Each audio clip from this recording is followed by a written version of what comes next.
بات کرتے ہیں جہیز کی، جہاں منہ پھاڑ پھاڑ کے جہیز مانگا جاتا ہے، تو آپ دیکھیں کہ جہیز کا تو کہیں تذکرہ ہے ہی نہیں۔ نبی پاک صلی اللہ علیہ وآلہ وسلم نے اپنی بیٹی کو چند چیزیں دی تھیں جن کا مفہوم کچھ یوں ہے۔ کچھ روایت میں آیا ہے کہ بستر اور تکیہ، کھجور اور چکی۔ کچھ روایت میں آیا ہے کہ پلنگ، بستر، تکیہ، کھجور، چکی، اور شاید ایک دو برتن۔ دو چادروں کا بھی ذکر آیا ہے، ایک رنگین اور ایک کالی۔ لیکن اس چیز کو بنیاد بنا کر اگر آپ یہ سوچیں کہ ہم اپنے بچوں کو اتنا جہیز دیں گے، اتنا جہیز دیں گے کہ رسول صلی اللہ علیہ وسلم کی سنت ہے، تو یہ غلط ہے۔ کسی بھی چیز میں فضول خرچی غلط ہے۔ آپ اپنی خوشی سے جو دینا چاہیں دیں، لیکن اتنا نہیں کہ جس کو دیکھ کر دوسرا سوچے کہ ہم کیا کریں گے اب۔ بہت سارے گھر میں بہن بھائی ہوتے ہیں، کچھ دے پاتے ہیں، کچھ نہیں دے پاتے ہیں، احساس کمتری کا شکار ہو جاتی ہیں بچیاں۔ سسرال والے تانے دیتے رہتے ہیں کہ جہیز نہیں ہے، جہیز نہیں ہے۔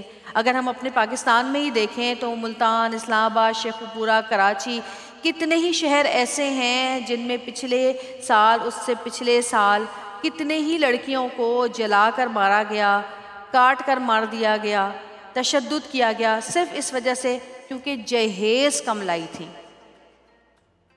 ایک کا تو جہیز بھی جلا دیا گیا، اس کو احساس دلایا گیا مار مار کے کہ نہ تم کسی قابل ہو، نہ تمہاری کوئی حیثیت ہے، اور نہ تمہاری لائی ہوئی چیزوں کی کوئی حیثیت ہے۔